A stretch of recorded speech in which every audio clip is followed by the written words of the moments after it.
Halo Intizen, pernahkah kamu memperhatikan buah apel yang sudah dikupas dan dipotong?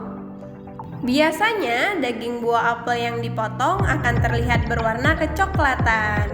Kamu tahu tidak apa nama proses perubahan warna tersebut? Proses perubahan warna kecoklatan pada buah apel disebut dengan browning process. Browning proses ini tidak hanya terjadi pada buah-buahan seperti apel, salak, dan pisang. Browning proses juga dapat terjadi pada bahan makanan lainnya seperti gula, pala, kentang, dan roti tawar. Nah, proses pencoklatan atau browning proses pada makanan dapat dibagi menjadi dua, yaitu enzimatis dan non-enzimatis. Proses pencoklatan enzimatis. Proses pencoklatan enzimatis ini biasanya terjadi karena adanya aktivitas enzim pada buah-buahan yang mengandung substrat fenolik. Senyawa fenolik dengan jenis ortodihidroksi atau trihidroksi yang saling berdekatan merupakan substrat yang baik untuk proses pencoklatan.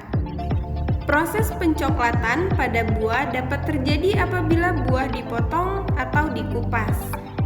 Proses pencoklatan enzimatis akan terjadi apabila adanya reaksi antara enzim fenol oksidase dan oksigen dengan substrat tersebut. Pencoklatan enzimatis dipengaruhi aktivitas enzim polifenol oksidase atau PPO yang dengan bantuan oksigen mengubah gugus monofenol menjadi ortohidroksifenol. Selanjutnya diubah lagi menjadi ortokuinon. Gugus ortokuinon inilah yang membentuk warna coklat. Pembentukan warna coklat ini dipicu oleh reaksi oksidasi yang dikatalisis oleh enzim fenol oksidase atau polifenol oksidase. Kedua enzim ini dapat mengkatalisis oksidasi senyawa fenol menjadi kuinon dan kemudian dipolimerasi menjadi pigmen melaniadin yang berwarna coklat.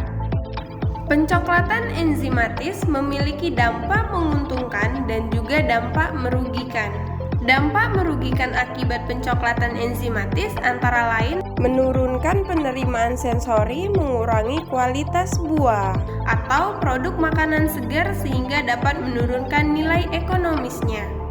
Sementara itu, dampak menguntungkan dari pencoklatan enzimatis yaitu memberikan karakteristik warna coklat keemasan pada buah-buahan yang telah dikeringkan seperti kismis, buah prem, dan buah ara. Lalu, apakah kecepatan perubahan pencoklatan enzimatis pada makanan dapat dihambat? Jawabannya adalah iya. Adapun cara konvensional yang dapat kamu lakukan adalah merendam buah atau makanan lainnya ke dalam air larutan sulfit dengan konsentrasi yang direkomendasikan antara 200 hingga 300 ppm atau 0,2 sampai 0,3 ml. Nah, itu dia seputar browning proses enzimatis. Selanjutnya, kita akan ke browning proses non-enzimatis. Sesuai namanya, browning proses atau proses pencoklatan non-enzimatis merupakan proses pencoklatan tanpa pengaruh enzim, biasanya terjadi saat pengelolaan makanan langsung. Pada umumnya, ada 3 macam reaksi pencoklatan non-enzimatis, yaitu karamelisasi, reaksi Maillard, dan pencoklatan akibat vitamin C. Contoh proses pencoklatan non-enzimatis ini dapat kita lihat pada proses karamelisasi gula. Proses pencoklatan pada gula disebabkan oleh bertemunya gula reduksi dan asam amino atau penyusun protein pada suhu tinggi dan waktu lama. Jangan salah ya. Gula yang dimaksud dalam hal ini bukan berarti gula Jawa atau gula pasir. Gula yang dimaksud merupakan bagian dari karbohidrat, contohnya tepung terigu dan pati atau amilum. Merupakan gula kompleks yang biasa disebut dengan polisakarida. Gimana, sudah tahu kan sekarang penyebab warna kecoklatan pada buah-buahan dan sayuran tertentu?